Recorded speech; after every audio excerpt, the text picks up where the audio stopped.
My name is Kasasa Muhammad, and this is Group Elite presentation about our project, a transparent price forecasting AI model for basic food commodities in Uganda.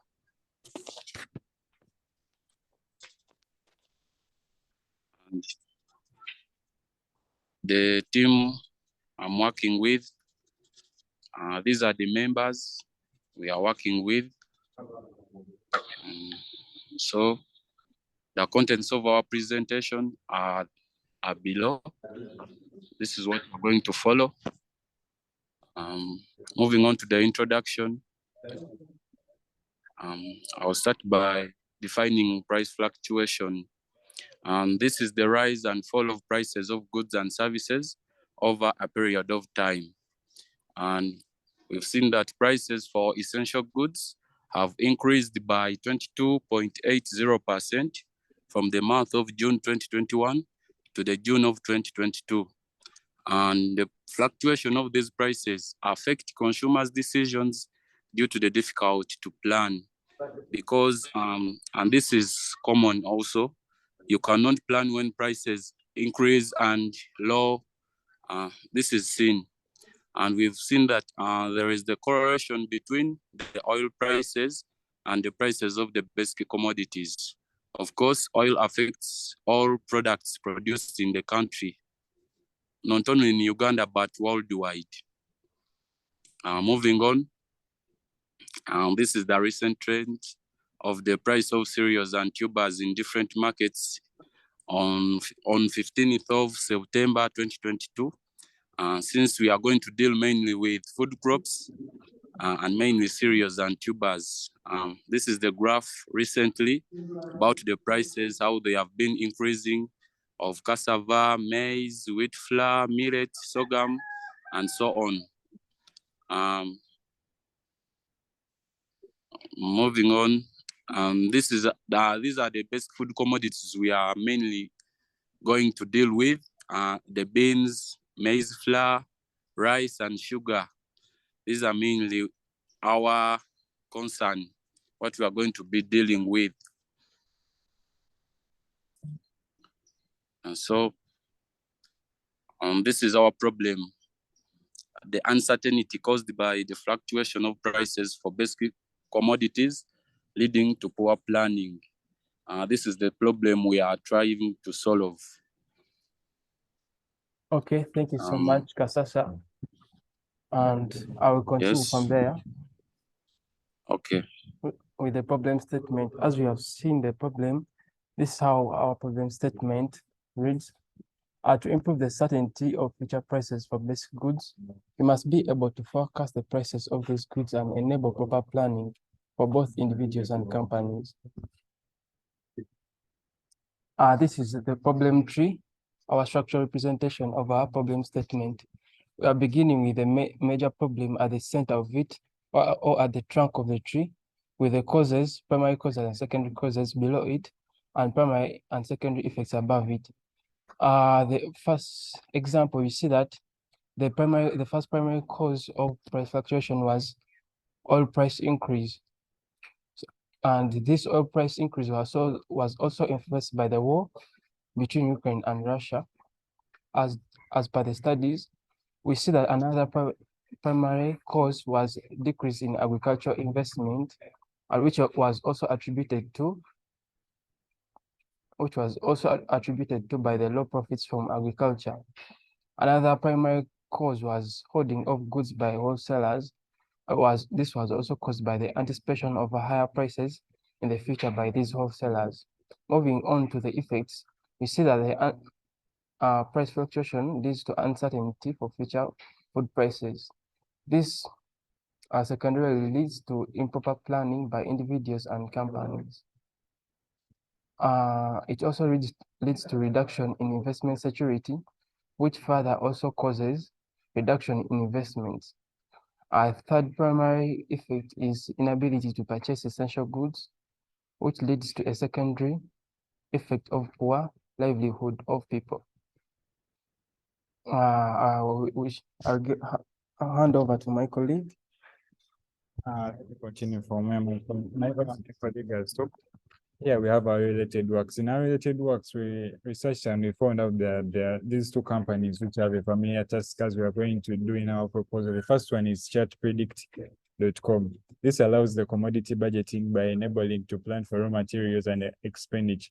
What you basically mean by this, for instance, you may have your building, if you want to construct it, but you may not have the raw materials needed, and you may not know their prices.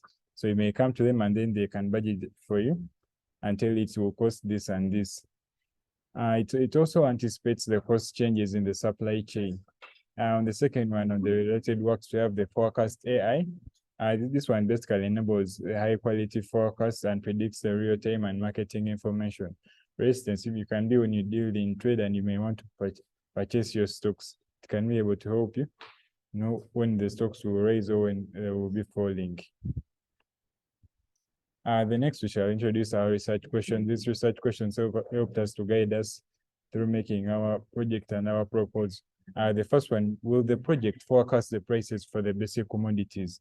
As you will be seeing in our methodology, we want our project to be able to forecast the prices of our basic food commodities. The second one will be, will the project recommend smart decisions to our consumers? As our final product, our project will be able to make smart recommendations based on their predictions. We'll be able to inform whether the consumer should purchase the good in high quantity or low quantity, depending on whether the price will rise or it will go down. And the third one is, how accurate will our project give predictions? This will be also seen further with using our evaluation metrics such as the precision, the accuracy, and the root squared error. The continuation, we continue with the objectives. These objectives helped us in formulating our proposal.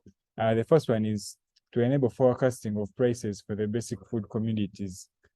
The second one will be to provide a transparent model for forecasting prices. What we mean by a transparent model is AI models you are going to use. They are mainly black box in nature. You can't know how did it come about these results, how did it process this. So we shall also include the explainable AI to help us better explain it and better interpret it better and how it reached where it is and why it's giving us that. The third one is provide the smart recommendations for procurement decisions for consumers. These consumers will be when they have to be like well-informed. They want to be able to make well-informed decisions. Like it can provide a recommendation that the price of this commodity is going to go high so that the consumer can be able to either go with more money or be able to purchase the commodity in high quantity early enough. I'll hand over my colleague for the methodology. Reaching our methodology section, this is the structured presentation of our methodology. First and foremost, we begin with the food price data sets in this rectangle. We begin with the data sets, after which we shall use it in the data processing. We shall process this data, and data processing will include removing redundancies and other anomalies. After, we shall split this data into two, training data set and testing data set. I shall use the training data set to train the model. As we see, we shall train the model, and these are some of the models that we are proposing to use. They include the recurrent neural networks, the lasso, the regression, the XGBoost, the catch, random forest, and others. And this black box represents, it's trying to show that these are black box algorithms, and we are trying to pass through them explainable AI models, which include SHARP and LIME that we are going to use. After passing through these explainable AI models, we shall test the model. Testing the model. After testing the model, we shall evaluate our model, evaluating it on basis of accuracy, precision, and other parameters. If our model does not reach the standards that we want, we shall take it back as we have termed it as fine-tuning our model. After tuning it to the standards that we want, we shall come up with a complete price forecasting model, of which we shall embed it in a web-based application where users shall be able to use it from. And this arrow here shows the retraining process. Retraining, we are going to be retraining it due to the changes in the market and other conditions that affect our prices. So retraining the model will enable a model to be accurate over time. Continuing, these are the explainable AI models that we are going to be using. Lime and Sharp. First of all, Lime, we are going to be using this because they are model agnostic. Model agnostic, I mean that they are able to work on all machine learning algorithms, regardless of the structure and the layers of the models. We are going to be using Lime and Sharp. Thank you so much. I'll hand over to my colleague.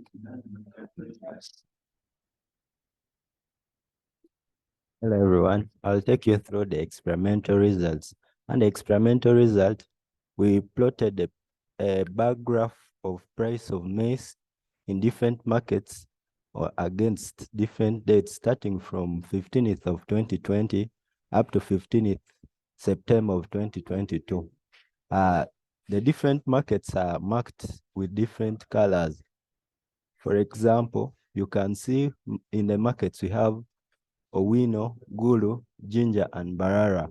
And from the graph, you can see the prices of maize in all those different markets is it's increasing gradually year over year. Then to the right side of the graph of the histogram, we plotted a price of cereals and tubers on different dates against their dates. So we plotted price against dates. Still from the graph, you can see the prices of all the different cereals on different dates is increasing gradually from 2006 up to 2022. Still under experimental results, we plotted scattered graph of price of cereals and tubers in different markets on 15th of September 2022. That's how the graph is. And to this table, the table contains descriptive statistics of the data sets.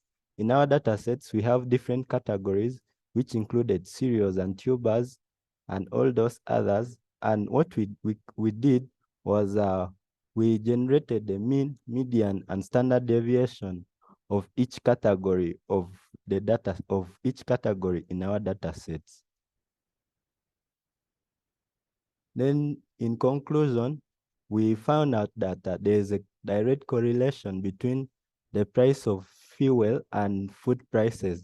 That is to say, increase in price of fuel directly leads to increase in price of food commodities. And also, we concluded that we use the explainable AI models to improve on the interpretability and explainability of our model. Then here, these are the future works. These are the future works. In the future, we are planning to forecast the price of other products, not only food prices. Then also we have plans of forecasting the weather, and also we have plans of forecasting population in the long run. So this is our reference.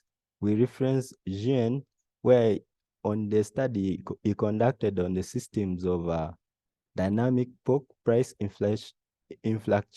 fluctuation, and also we got references from Uganda Bureaus of Statistics. And here we acknowledge, for our research, we acknowledge Makerere University College of Computing and Informatic Technology, and our supervisor, Mr. Gwaliowango Marvin, for being there for us through this research. Thank you.